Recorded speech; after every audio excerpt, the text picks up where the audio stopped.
সামগ্রিক চিত্রটা একটু আমাদের জানাও। বিশ্বভাই, এই মুহূর্তের সামগ্রিক চিত্র সব থেকে প্রথমে যেটা বলা উচিত সেটা হচ্ছে যে 542টার মধ্যে 542টা ট্রেন্ডই নিউজ 18 সবার আগে দিয়েছে।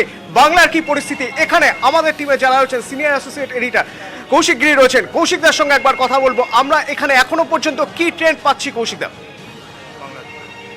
বাংলার তো দেখতেই পাচ্ছি 42টা ট্রেন্ড আমরা সেট করে ফেলেছি সকাল 10টার মধ্যে। তার মধ্যে একটি তৃণমূল কংগ্রেস এখনও অবধি 25টা আসনে এগিয়ে রয়েছে, বিজেপি এগিয়ে রয়েছে 15টা আসনে এবং কংগ্রেস এগিয়ে রয়েছে মাত্র 2টি আসনে। উল্লেখযোগ্যভাবে সত্যি বিজেপির 2টো সিটে গতবারের থেকে এবারে 15টা সিটে এগিয়ে যাওয়া নিশ্চয়ই রাজনৈতিকভাবে তাৎপর্যপূর্ণ।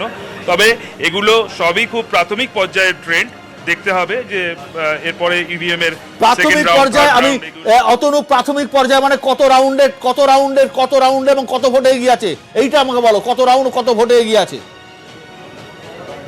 বিশ্বদা আরেকবার প্লিজ। কত রাউন্ড?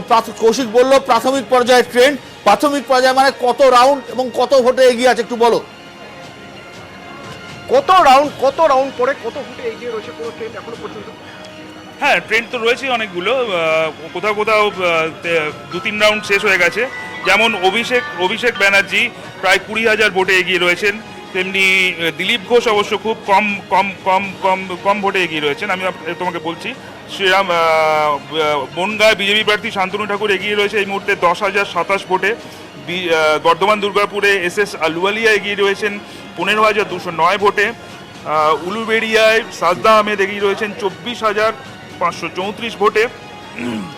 মালদা উত্তরের বিজেপি প্রার্থী খগেন মুর্মু এগিয়ে রয়েছেন 11,281 ভোটে। শ্রীরামপুরে তৃণমূল প্রার্থী 3 রাউন্ডের কাউন্টিং শেষে কল্যাণ বন্দ্যোপাধ্যায় এখনও এগিয়ে রয়েছেন। তারপরে তোমার দিলীপ ঘোষ মেদিনীপুরে 2 রাউন্ড শেষে এগিয়ে রয়েছেন 5,726 ভোটে।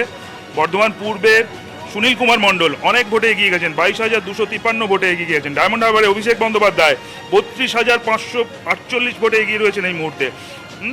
এরকম ট্রেন এসেছে। 50,000 ভোটে এগিয়ে গেছেন বাবুল সুপ্রিয় এই মুহূর্তে 50,000 ভোটে।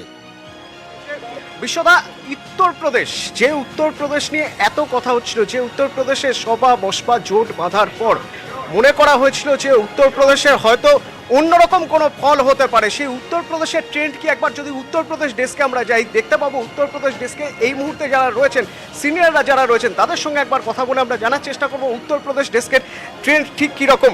স্যার, উত্তরপ্রদেশে এই মুহূর্তে ট্রেন্ড, उत्तर प्रदेश में ट्रेंड क्या है? हाँ, यूपी में बीजेपी आगे चल रही है। लखनऊ से राजनाथ सिंह, वाराणसी से पीएम नरेंद्र मोदी और अमेठी से स्मृति ईरानी। 53 सीटों पे बीजेपी आगे है, 26 पे गठबंधन और कांग्रेस 1 सीट पे यूपी में आगे है। ये गठबंधन जितना सोचा गया था उतना फल अभी तक नहीं हो रहा है, इसका क्या वजह हो सकता है, क्या लग रहा है? ये मोदी जी ने जो आखिरी राउंड में देशभक्ति वाला पाठ पढ़ाया था मतदाताओं को, काम कर गया है। और कांग्रेस का जो अभी चल रहा है, अभी कांग्रेस का जो ट्रेंड चल रहा है, क्या यही ट्रेंड था? क्या यही लग रहा था कि यही ट्रेंड होगा? क्या कुछ सुधर रहा है?